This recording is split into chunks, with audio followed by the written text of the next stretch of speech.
Olá, eu sou Amanda Aparecida Moura Almeida, sou professora de História. Essa daqui é a minha identificação.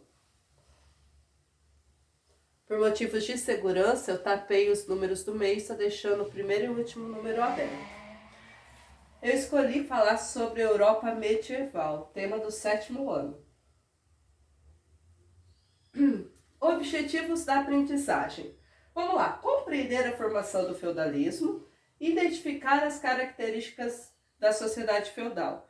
Eu escolhi trabalhar com esse tema para que a gente possa identificar como que começou a Europa feudal, tá? O feudalismo. Da onde que surgiu? Retomando, você conhece a história de Roma antiga?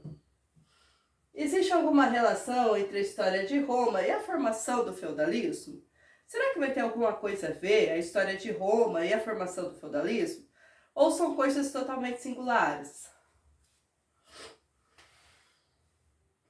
Esse daqui é o Império Romano, tá? Eu trouxe esse mapa aqui para mostrar como Roma foi influente em toda a Europa. Aqui, olha, como ela foi tão dominadora, certo?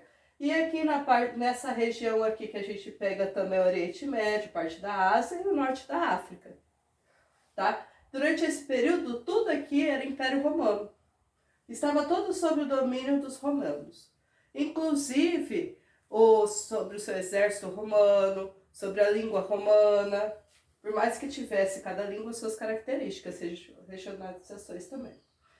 Trouxe esse mapa aqui, que é o mesmo do Império Romano, tá? Tá dessa cor aqui dividido nesse rosa e nesse roxo aqui, para diferenciar o Império Romano do Oriente, do Ocidente, desculpe, e o Império Romano do Oriente, certo? Como o nosso foco é Europa, nós vamos nos focar aqui, ó, nessa região, ok? O que seria essas linhas aqui, essas setas? Nós estaríamos falando sobre as invasões bárbaras ou as invasões germânicas, também conhecido como as migrações bárbaras ou migrações germânicas, tá? Seria um momento em que povos de outros lugares, olha, como mostra nas setas, começariam a adentrar aqui no Império Romano. Quando eles começariam a fazer isso? Durante toda a história de Roma, sempre havia, sim, algumas migrações, só que elas eram bem menores. Quando Roma começa a entrar em declínio e começa a perder o seu poder, o que vai acontecer? Com o declínio da política romana, vai tudo que ela vai assegurando, inclusive o exército. Quem fazia o domínio, quem cuidava dessas fronteiras aqui do exército do Império Romano era o exército romano. Conforme foi entrando em declínio, diminuiu muito a quantidade de soldados romanos. Eles não conseguiam mais fazer esse policiamento, cuidar dessas entradas do Império. Fazendo que isso dava abertura para que muitos povos começassem a entrar no Império Romano, certo? Nós temos que analisar o seguinte, mas por que vamos pegar e cuidar dessas fronteiras? Tá bom? Por que a gente teria, vamos dizer assim, essa peneira na quantidade de pessoas para entrar ou que fosse para deixar o Império? Tudo isso é uma questão de pegar e ter o cuidado para que o Império conseguisse absorver essas pessoas, certo? Como o Império Romano era o que mais chamava a atenção da época, era o mais, vamos dizer assim, era aquele que era mais grandioso, as pessoas dos outros locais queriam vir para cá para conseguir melhorar de vida. Só que seria uma quantidade tão grande que não absorveria. Por que hoje, para ir para alguns países, determinados países, nós temos que ter todo o amparo legal, tem que ser retirado o visto, tem que ter pedido essa ordem. E a gente pede para quem? Para a Polícia Federal, não é? É a mesma coisa que o Império fazia. Eu não posso pegar e só abrir minhas fronteiras, porque senão o inchaço vai ser tão grande que eu não consigo ter, por exemplo, casa para todas essas pessoas, eu não vou ter emprego para todas essas pessoas. Muitas vezes eu não tenho nem abastecimento de comida para essa quantidade de pessoas, gerando o quê? Uma grande quantidade de moradores de ruas ou até montando, entre aspas, favelas, né, que seriam moradias indignas. Eu poderia ter uma grande quantidade, como eu não teria emprego para todos, uma grande quantidade também de crimes poderia aumentar. Então, por isso, fazia toda essa regulagem. Quando o Império Romano não conseguiu mais manter essa proteção da fronteira, acabou que começou entrando muitas pessoas aqui, fazendo causar tudo o que eles temiam mesmo. Muita gente, tá? Muita violência, não tinha moradia para todas as pessoas ali, e às vezes faltava até o básico.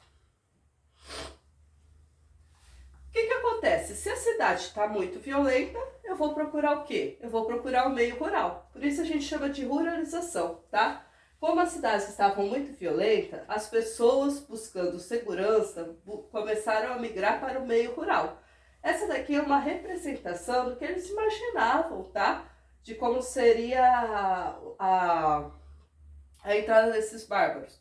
Nós temos que analisar o seguinte: nós tivemos um período de entradas violentas, aonde tivemos muitas casas sendo roubadas, saqueadas, e essas pessoas com medo, elas vão buscar a proteção.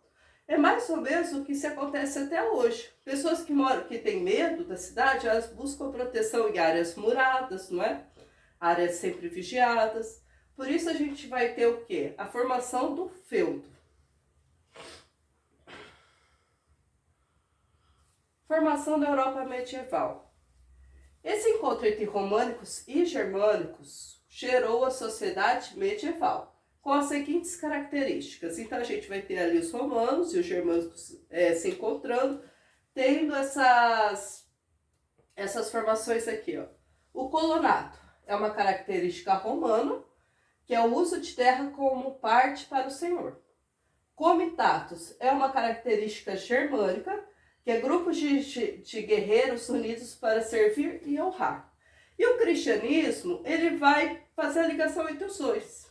Ele vai fazer assim, vamos dizer, ele vai fazer a junção, a homologização dessas pessoas, tá?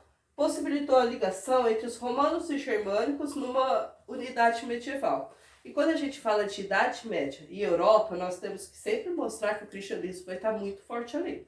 Sempre na pessoa da Igreja Católica. Agora a gente vai ter as questões, né, do povoamento. Senhores feudais. Quem serão os tais dos senhores feudais? Suzerania e vassalagem. Suzerania é aquele que doa a terra em troca de proteção, de fidelidade, de serviço militar, do conselho. E o vassalo é aquele que ganha a terra. Então o suzerano é o que doa, o vassalo é aquele que ganha. Tá? Então, se eu for o sucerano, eu dou, em troca o meu vassalo vai estar sempre ligado a mim. Então, se eu entrar numa guerra, o meu vassalo vai ter que lutar ao meu lado. Se eu precisar, por exemplo, de um serviço, o meu vassalo vai ter que estar lá pronto para me servir. Tá? O vassalo é quem recebe a doação do sucerano. Quem que é o maior de todos os suceranos? Sempre é o rei. É aquele que mais tem terras. Tá? O estado é aquele que mais tem terras, né? Ele vai pegar, ele doa para um vassalo, e o vassalo também pode se tornar um sucerano. Vamos supor que o rei doou uma quantidade de terra muito grande, em que esse vassalo possa dividir, por exemplo, em 3 partes. Ele vai pegar e vai doar para o fulano A, para o fulano B e para o fulano C. Ele se torna também o sucerano dessas pessoas aqui, tendo as mesmas obrigações. Se esse vassalo aqui, do rei, que é o sucerano dele, se entrar numa guerra, os seus vassalos vão ter que apoiá-los, certo?